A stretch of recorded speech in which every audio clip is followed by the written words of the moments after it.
The Jared Dillian Show. I'm Jared Dillian. This is The Jared Dillian Show. And this is a show about money and your finances and the stock market and investing. And please call me to talk about your money at 844-305-7800. That's 844-305-7800. This is The Jared Dillian Show. You can also go to my website, which is jareddillianmoney.com. That's jareddillianmoney.com. Or you can follow me on Twitter at DailyDirtNap. And we're talking about taxes. We've talked about a bunch of stuff. You know what? A lot of people probably have no idea what their tax rate is. And I highly suggest you go on the internet. I mean, a lot of people are super, super uninformed about stuff. My taxes are too high or my taxes are too low. They don't really know what they're paying. Look it up. It's on the IRS website. It's a bunch of places. Just Google, marginal income tax brackets for the U.S., and it'll show you. Now, the top tax rate in the United States right now is 37%. And Trump lowered it from 39.6% to 37%, so a drop of 2.6%, which is not a lot. We've definitely had bigger tax cuts. And, if you want to learn about what the tax cut in 2017 was all about, it was mostly about corporate taxes. It was really, that's where the biggest tax cut was. Corporate income taxes were 35%. We lowered them to 21%. And at 35%, they were the highest in the world, the highest corporate taxes in the world. Now they are kind of in the middle.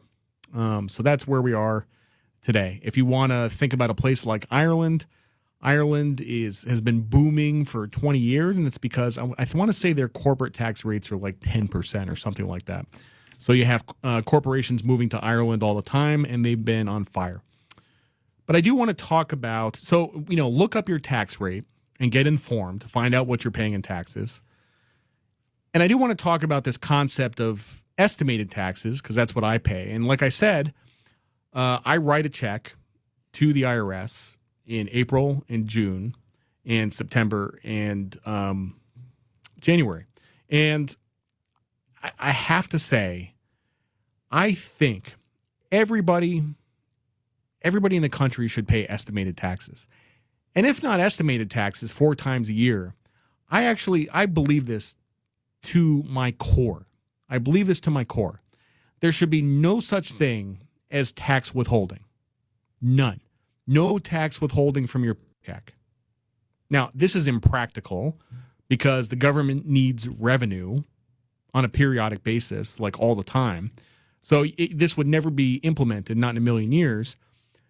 But I think this exercise would be very instructive if nobody had taxes withheld from their paycheck and they had to write a check for all the taxes at the end of the year. And how much do you think people would complain if they took that big number, whether it was 3,000, 5,000, 10,000, 20,000, 50,000, 100,000 or more, and they took that big number and they had to write a check and put it in the mail for their entire tax liability for the year? How much pressure do you think there would be to lower taxes? The system we have currently, there is no pressure to lower taxes because the tax is withheld. They just take it out of your paycheck. You don't even notice it. People don't even look at their pay stub. And then, surprise, you get a present at the end of the year. Yeah, the government's so great. They gave me a check. They gave me a present. I mean, there's zero incentive to lower taxes under a system like that. And I think, that's why it's set up that way. Estimated taxes, I think it's like an American phenomenon to complain about your taxes. I don't think they do this in other countries. Maybe they do. I don't know. But in the U.S., we like to complain about our taxes. And I have to tell you, it sucks paying estimated taxes.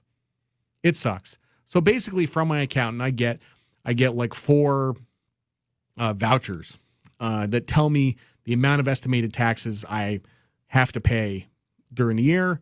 And I have to write a check with the voucher. Got to put my social security number on the check. I got to write form 1040 2019 ES. I got to put it in there with the voucher. I got to get the address right, the zip code +4. I have to do it exactly right, or the government can say, well, we didn't get your payment. And then I'm like lost in this bureaucratic hell trying to like track down my estimated tax payment. Anyway, I think I think everybody should have to go through this. I honestly do. Get rid of tax withholding altogether. Everybody writes a check. See how fast these tax rates go down. By the way, let's tackle another subject. So the income tax came into being when Woodrow Wilson was president. Among all the things that he did, the income tax, I want to say it was 1914 is when the income tax, they actually had to pass a constitutional amendment for the income tax. So we got the income tax. When they started the income tax, it was 7%. Within 3 years, it was 70%. And then it went down. And then over time, you probably hear people like Bernie Sanders or Elizabeth Warren talk about like 90% tax rates. And yes, in our history, in the 40s, in the 50s, we had 90% tax rates. I think a little higher, actually. I think like 92. And, Bernie Sanders is not, I don't think he's stupid, but there's the 92% tax rate applied to very, very few people. You can actually look that up too. You can go on the internet, and not only can you look up tax rates now, you can look up tax rates over time, going back all the way to the beginning of the income tax. And you can look up every tax bracket over time. I've done this.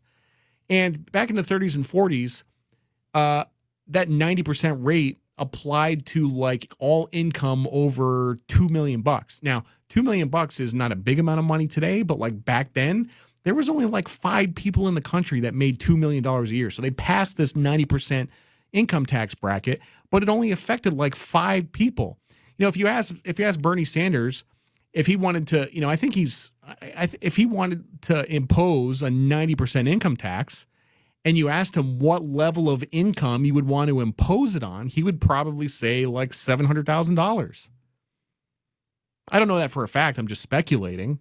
But I think when people throw around like these 90% income tax numbers, they don't mean for it to apply to 5 people in the country. They mean for it to apply to a lot of people. Very different. I recommend you go on the internet and you look up these old tax brackets. It's one of the coolest and most interesting things you could do. So yes, in our history, we have had very high tax brackets. Typically, they have not applied to high levels of income. By the way, in the 70s under Jimmy Carter, we had a 70% top tax bracket, and that did apply to income over $700,000. An actually pretty low level of income. And obviously we've had some inflation since then, so that's probably like, I don't know, 2 million today or something like that, but that's, a 70% tax bracket in the 70s. And if you think about what Reagan did, Reagan, we have not had a president like Reagan since. And the audacity of cutting taxes over the course of 6 years from 70% to 28%.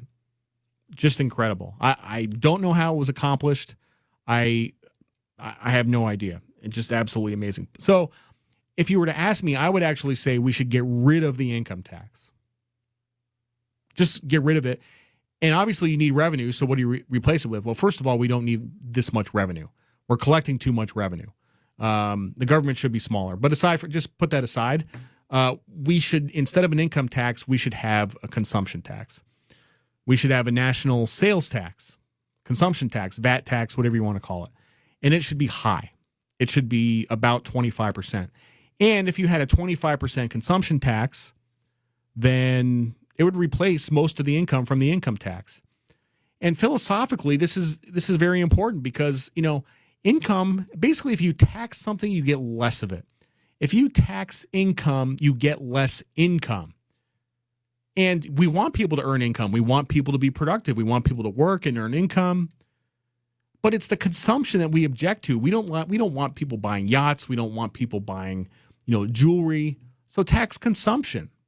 And so people say, well, a consumption tax would be regressive. No, it's not really regressive. It's actually progressive.